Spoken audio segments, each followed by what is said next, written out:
Welcome to English Baba channel class 6 Hindi Malhar book से chapter number 1 है मातृभूमि। आज हम करेंगे इसके एनसीईआरटी सॉल्यूशन और क्वेश्चन आंसर। तो जल्दी से वीडियो को लाइक कर दो। आई होप चिल्ड्रन आपने वीडियो को लाइक कर दिया है और अभी तक चैनल को सब्सक्राइब नहीं किया तो सब्सक्राइब कर दो सो दैट आपको हमारे सारे अपडेट्स मिलते रहे। क्वेश्चन नंबर 1 है एमसीक्यू की फॉर्म में। जो राइट आंसर होगा उसके सामने आपको स्टार बनाना यानी तारा। क्वेश्चन नंबर 1 है हिंद महासागर के लिए कविता में कौन सा शब्द आया है। हिंद महासागर क्या है? ओशन है, एक समुद्र है। तो उसके लिए जो वर्ड आया है वो आया है सिंधु। मातृभूमि कविता में मुख्य रूप से क्या कहा गया है? भारत की प्राकृतिक सुंदरता की, मतलब हमारी जो नेचुरल ब्यूटी है इंडिया की, उसकी बात करी गई है। तो इसके सामने हम क्या बना देंगे? स्टार बना देंगे।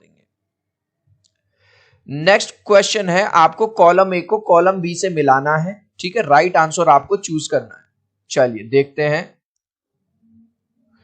तो पहला है हिमालय। हिमालय को आप किससे मिलाएंगे? यहां देखिए सबसे लास्ट में, यहां पे जाके भारत की उत्तरी सीमा पर फैली पर्वतमाला। ओके। नेक्स्ट है आपका त्रिवेणी। त्रिवेणी का मतलब है तीन नदियां, यानी कि गंगा, यमुना और सरस्वती की मिली हुई धारा, जिसको हम क्या बोलते हैं? संगम बोलते हैं। अब है मलय पवन। पवन होती है चिल्ड्रन हवा। तो यहां बात करी गई है दक्षिणी भारत के मलय पर्वत से चलने वाली सुगंधित वायु। अब है चिल्ड्रन सिंधु। सिंधु का मतलब होता है, अभी हमने पढ़ा था, समुद्र या एक नदी का नाम भी है सिंधु। नेक्स्ट है गंगा यमुना। गंगा यमुना क्या है? भारत की प्रसिद्ध नदियां। रघुपति। रघुपति क्या है? श्री रामचंद्र का एक नाम है जो दशरथ जी के पुत्र थे। श्री कृष्ण। श्री कृष्ण कौन है? वासुदेव के पुत्र हैं। ठीक है, वासुदेव। सीता। सीता कौन थी? जनक जी की पुत्री थी, जिनका एक नाम जानकी भी है। गीता। गीता क्या है? एक प्रसिद्ध और प्राचीन ग्रंथ है, श्रीमद् भगवत गीता, है ना। आपने देखा भी होगा वो वाला इस तरह का फोटो जिसमें भगवान श्री कृष्ण अर्जुन को उपदेश दे रहे हैं। और लास्ट है गौतम बुद्ध। गौतम बुद्ध, जिनको हम बुद्धा भी कहते हैं, एक प्रसिद्ध महापुरुष थे, बौद्ध धर्म के प्रवर्तक। नेक्स्ट क्वेश्चन है पंक्तियों पर चर्चा। आपको ये पंक्ति दी गई है, इसका अर्थ बताना है। वह युद्ध भूमि मेरी, वह बुद्ध भूमि मेरी, वह मातृभूमि मेरी, वह जन्म भूमि मेरी। युद्ध भूमि मेरी का मतलब है, कवि ये कहना चाह रहे हैं भारत की भूमि पे कई बार, कभी अंग्रेजों ने, कभी मुगलों ने, कई बार भारत पे, कभी पुर्तगालियों ने आक्रमण किया है, लेकिन हमारे वीर सैनिकों ने, हमारे वीर जवानों ने हमेशा युद्ध करके अपनी मातृभूमि को बचाया है। तो पहली बात तो ये लिख देंगे। पहले क्या लिख देंगे? कवि ने भारत को युद्ध भूमि मेरी कहा है क्योंकि भारत के वीरों ने दुश्मन से युद्ध करके अपनी मातृभूमि की रक्षा की है। देख रहे हो, जो हमारे इंडियन सोल्जर्स हैं, जो हमारे वीर जवान हैं, वो हमेशा भारत की मातृभूमि की रक्षा करते हैं। और दूसरा उसने कहा है वह बुद्ध भूमि मेरी, क्योंकि महात्मा बुद्ध का जो जन्म है वो भारत में हुआ था और महात्मा बुद्ध ने भारत की जो पॉपुलैरिटी है, भारत को जो यश है, वो देश विदेश में फैलाया। ठीक है, तो आंसर लिखेंगे भारत को बुद्ध भूमि कहा है क्योंकि महात्मा बुद्ध ने भारतीयों को प्रेम, दया एवं अहिंसा का संदेश दिया। अब है सोच विचार के लिए। इसमें कुछ क्वेश्चन है। कोयल कहाँ रहती है? तन मन कौन संवारती है? झरने कहाँ से झरते हैं? इन सब का एक एक करके आंसर रहेंगे। तो क्वेश्चन है कोयल कहाँ रहती है? कोयल आम के बगीचों में रहती है। तन मन कौन संवारती है? चिल्ड्रन, जब आपके बॉडी को हवा लगती है, ताजी ताजी शुद्ध हवा लगती है, तो बड़ा मन खुश हो जाता है। तो आंसर लिखेंगे मलय पर्वत से आने वाली पवन। पवन का मतलब है हवा, तन मन को संवारती है। झरने कहां से झरते हैं? देख लो, वाटरफॉल। झरने कहां से झरते हैं? पहाड़ियों से। झरने पहाड़ियों से झरते हैं। श्री कृष्ण ने गीता ने क्या सुनाया था? श्री कृष्ण ने क्या सुनाया था? गीता का संदेश सुनाया था। किसको दिया था? अर्जुन को। कब? महाभारत के युद्ध में श्री कृष्ण ने गीता का संदेश सुनाया था।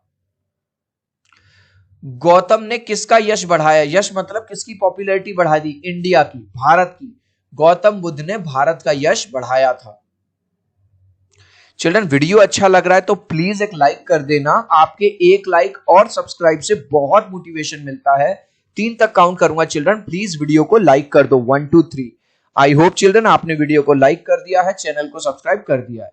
चिल्ड्रन, अगर आपको हमारे हिंदी के वीडियोस अच्छे लग रहे हैं तो आप हमारा इंग्लिश के वीडियोस भी देखिएगा, साइंस के वीडियोस भी देखिएगा और सोशल साइंस के वीडियोस भी देखिएगा। बेस्ट क्वेश्चन आंसर आपको पूरे यूट्यूब में इंग्लिश बाबा चैनल पर मिलेंगे। नेक्स्ट क्वेश्चन है, नदियां लहर रही हैं, पग पग छहर रही हैं। लहर का अर्थ होता है पानी का हिलोरा, है ना, पानी की जो लहरें आती हैं। छहर का अर्थ होता है बिखरना। इसके बेस पे आपको ये 2 क्वेश्चन का आंसर देना है। कहां कहां छटा छहर रही है, किसका पानी लहर रहा है। तो पहला देखेंगे कहां कहां छटा छहर रही है। चिल्ड्रन, संगम में क्या हो रहा है? तीनों नदियां, चाहे वो गंगा हो, यमुना हो और सरस्वती, तीनों आपस में मिल रही हैं, जिससे प्रयागराज में जो छटा है इन तीनों की वो छहर रही है। बस इतना लिखना है। अब ये क्वेश्चन पूछ रहा है किसका पानी लहर रहा है? भाई गंगा का भी, यमुना का भी और सरस्वती का भी। तो गंगा, यमुना और सरस्वती तीनों नदियों का पानी लहर, लहर मतलब पानी में जो लहर वेव्स उठती है उसकी बात हो रही है। अब है कॉलम 1 को कॉलम 2 से मिलाओ। वह जन्मभूमि मेरी, वह मातृभूमि मेरी। इसको हम मिलाएंगे, सॉरी, सेकंड से। ठीक है, मैंने उस भूमि पर जन्म लिया है, वह भूमि मेरी मां के समान है। चिड़िया चहक रही हैं, ये वाला काट दे। चिड़िया चहक रही हैं हो मस्त झाड़ियों में।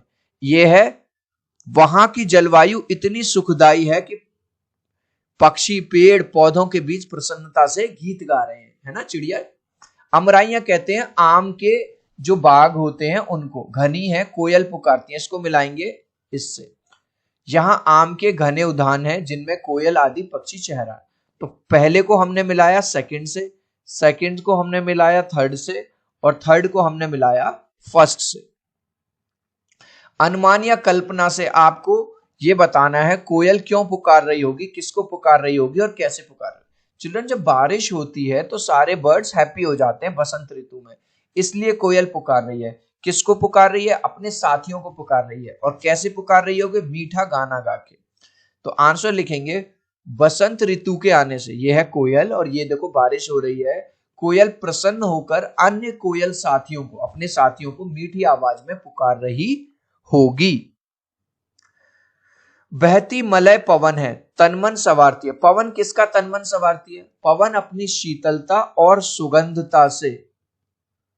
से सॉरी, उसकी जो खुशबू होती है हवा की और शीतलता होती है, सभी जीव जंतुओं और मानव का तनमन संवारती है। चिल्ड्रन, जब ठंडी ठंडी हवा चलती है तो हम सबको बहुत अच्छा लगता है ना। अब है शब्दों के रूप। यहां पे ये बताया गया है कि जैसे पग पग 2 बार आया है, ठीक है, ऐसे ही कुछ ऐसे वर्ड दिए गए हैं जैसे घर घर, बाल बाल, सांस सांस। इनका मतलब बताना है। तो भैया इनका मतलब बहुत आसान है। घर घर का मतलब है, हमने कहा कि घर घर में लोग होली मना रहे हैं, यानी कि प्रत्येक घर में लोग होली मना रहे हैं। बाल बाल यानी हर बाल, उसका तो बाल बाल रेशमी है, उसका तो बाल बाल बहुत अच्छा है, ठीक है, हर बाल। सांस सांस, हर सांस, सांस सांस का मतलब हो गया देश देश मतलब प्रत्येक देश। पर्वत पर्वत मतलब हर पर्वत या प्रत्येक पर्वत। अब ये कह रहा है, ये आपको एक चार्ट फॉर्म में दिया गया है और यहाँ पे आपको ये वर्ड दिए गए हैं। तो एक में आ जाएगा तपोभूमि, एक में आ जाएगा देवभूमि, एक में आ जाएगा भारत भूमि, एक में आ जाएगा कर्म भूमि। तो कैसे लिखेंगे इसको? एक में लिख दिया हमने रणभूमि, एक में लिख दिया हमने तपभूमि, रंगभूमि, कर्म भूमि, जन्मभूमि, देवभूमि। ठीक है, ये ऊपर जो क्लूज दिए गए हैं उसी से। अब ये कह रहा है थोड़ा भिन्न थोड़ा समान, थोड़ा अलग थोड़ा एक जैसा। अब ये कह रहा है दया और दिया दोनों में क्या अंतर है? केवल एक मात्रा का अंतर है। तो आपको ऐसे वर्ड्स लिखने हैं जो 2 वर्ड बिल्कुल एक जैसे हों लेकिन बस एक मात्रा का अंतर हो। तो जैसे हमने लिख दिया चांद और चांदी, देख रहे हो दोनों मिलते जुलते हैं, बस एक मात्रा का।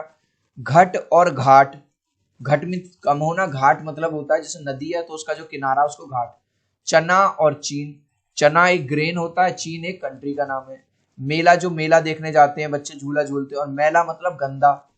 दान मतलब किसी को दान देना गरीब को, और दिन का मतलब जो डे होता है। सो आई होप मेरा ये वीडियो आपको बहुत अच्छा लगा होगा। प्लीज वीडियो को लाइक कर देना, चैनल को सब्सक्राइब कर देना। अब हम मिलते हैं अगले वीडियो में। Bye bye.